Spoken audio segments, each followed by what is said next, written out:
Welcome back to Cheater's True Stories, where masks drop, lies burn, and truth bites. Tonight's firestorm. Margaret, Seattle wife, 50, blindsided by a gala night with a silver-haired predator, her husband's boss.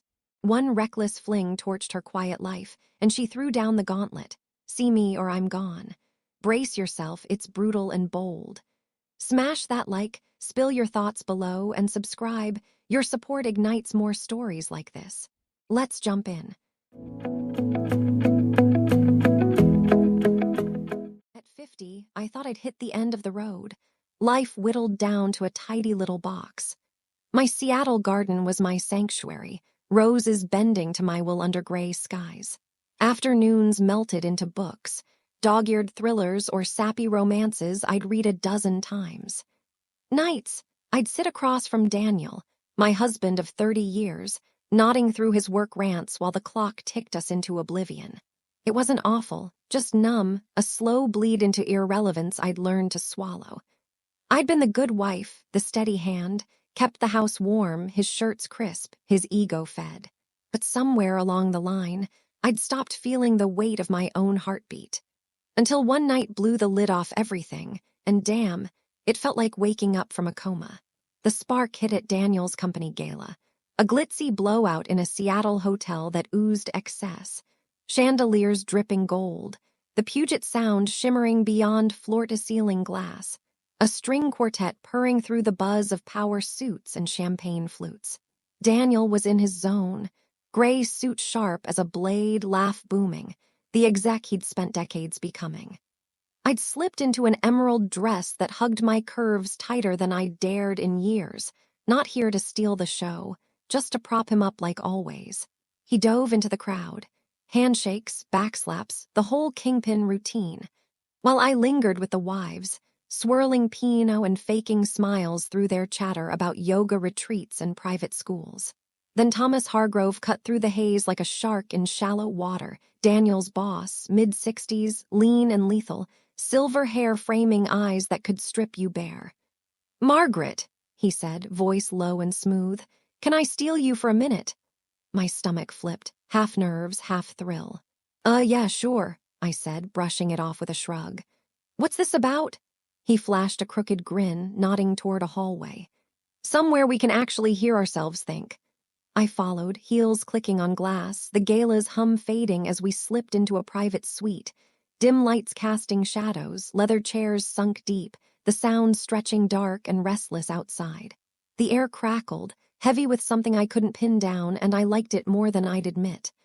"Pulling you from the party?" he asked, settling into a chair, legs crossed casual but eyes sharp. "Nah, it's cool," I said, sitting opposite, crossing my legs tight to steady myself. "So, what's up, Thomas?" He leaned forward, hands rubbing together like he was stoking a fire, then let out a slow breath. "It's about Daniel," my heart thudded. "He's all right, yeah." "Oh, he's fine," Thomas said, voice dipping into something softer, "but there's something bugging me, and it's about you." I tilted my head, pulse kicking up. "Me? What were you getting at?" His gaze locked on mine, steady as a sniper. "Margaret, I've watched him grind for years, guy's a rock, built a fortress of a life, but he's got a blind spot a mile wide and you're stuck in it."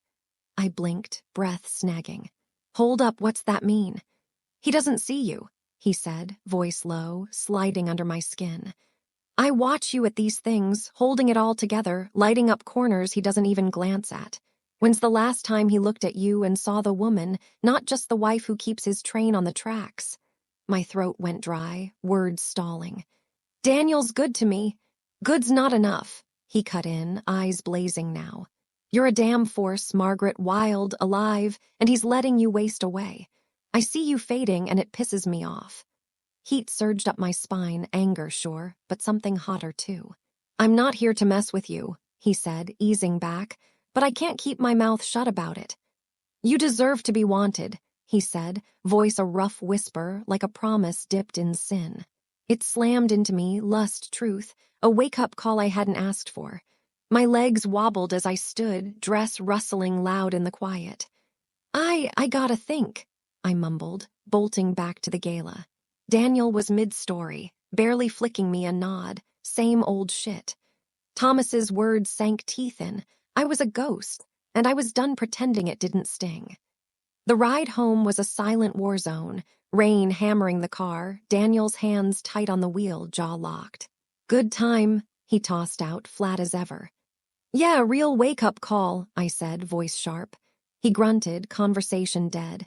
At home, he shed his coat, keys clattering, and vanished to his study, predictable as clockwork. I paced the kitchen, then faced the bedroom mirror. Silver hair tangled, eyes blazing, a woman I'd let slip away. When had I stopped fighting for me? The next morning, he was gone early, peck on the cheek. Late night, big pitch. Whatever, I muttered, ice in my tone. The house loomed empty, and Thomas's voice haunted me, you deserve to be wanted. I grabbed my phone, fingers trembling, and texted. Hotel. 7. Suite. His reply pinged back on my way. I got there first, nerves buzzing, the suite a cocoon of shadows and glass. Thomas strode in, shirt sleeves rolled, hair mussed by rain, eyes dark with intent. Hey, he said, stepping close, heat radiating. Hey, I breathed, and then he was on me, hands gripping my waist, lips crashing, hungry and unapologetic. My fingers clawed his shoulders, dress hiking as he pressed me against the wall, his breath scorching my neck. It was chaos, raw, desperate, my body waking up as he tore through decades of dust. The sound glittered outside, a cold witness to my unraveling. We stumbled to the couch, his hands everywhere, my gasps loud in the stillness. When it ended, I shoved him back, chest heaving. This stops here, I rasped, voice wrecked. He nodded, eyes smoldering. If you say so. The next week was hell, my head a tornado of guilt and fire. I'd cheated, let Thomas crack me open, and it wasn't just the sex. It was proof I could still feel, still want. Daniel bumbled along, oblivious, dinners silent, mornings rushed, nights with him glued to his laptop. I started pushing back, wore a red dress to the market, flirted with the barista just to feel eyes on me, danced alone in the living room to music he'd hate. Thomas texted twice, "You good?" Then thinking about you. I ignored him, but his shadow clung. Every glance in the mirror reminded me of his hands, his growl. 2 weeks later, I couldn't take it. Daniel came home, tie loose, grumbling. Clients are brutal. I was waiting, wine in hand, eyes hard. Sit, I said, voice like a whip. He froze, frowning. What's this about? I'm invisible, I snapped, slamming the glass down, red sloshing. I've cooked your meals, folded your damn socks, cheered your ass for 38 years, and you've let me rot. His mouth flapped. Margaret, what the hell? Shut up, I cut in, leaning close. I screwed up, fell into someone who saw me, who made me feel alive. I'm not begging forgiveness, I'm telling you I'm done fading. His face crumpled, shock, then rage. You what? Who the fuck? Doesn't matter, I said, standing, voice steel. I'm sick of being your backdrop. I cheated, yeah, tasted something you forgot to give me. You want us? Start looking at me, really looking, or I'm gone. I'd rather burn out than drift like some zombie.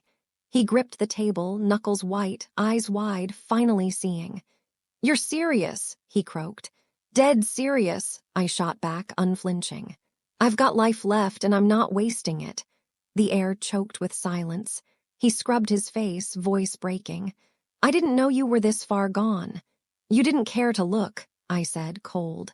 I've been screaming inside and you were deaf. His eyes glistened, first tears I'd seen in decades. I don't want you gone, he mumbled. Then prove it, I said, steady as granite. Fight for me or let me walk. I'm not your shadow anymore. The next days were a tightrope, tense, jagged. Daniel tried, coffee brewed when I woke, a hand brushing mine at breakfast, questions about my day instead of his. I watched, wary, testing the weight. Thomas faded to a flicker, a match that lit the blaze. But I didn't need him now, I needed me. One night he cornered me in the kitchen, voice raw. I've been a dumbass, haven't I? Let you slip right through my hands. I nodded, slow. Yeah, you have. I'm trying, Margaret, he said, eyes locked on mine, softer than I'd seen in years. Give me a chance, I exhaled, sharp. Maybe, but I'm not waiting long, I've got too much fire left. Weeks rolled on, a slow thaw. Daniel dug in, Cooked dinner once, burned the chicken but grinned through it. Took me to the Sound one evening, just us and the waves. I softened, bit by bit, but kept my guard. Trust's a slow rebuild. I started painting again, bold reds and blues on canvas, colors I'd forgotten I loved. Neighbors noticed, said I looked alive. I felt it too. Thomas stayed a ghost. His number sat uncalled, a temptation I didn't need. This was my war now, me against the void I'd let swallow me. One rainy night, Daniel sat me down, hands shaky. I see you, Margaret, I swear I do. I was blind and I hate myself for it. Can we fix this? His voice cracked, eyes pleading. I studied him, lines deeper, but a spark there, real. We might, I said, voice firm. But it's not just on you, I'm not the same woman. I've got edges now, and I'm keeping them. He nodded, swallowing hard. I'll take the edges long as it's you. I don't know where we'll land, could crash in flames or rise stronger. But I'm no shell anymore. I've got heat, guts, a pulse that won't quit. I'll face whatever's coming, head high, no regrets. Because fading's not an option when you've tasted fire.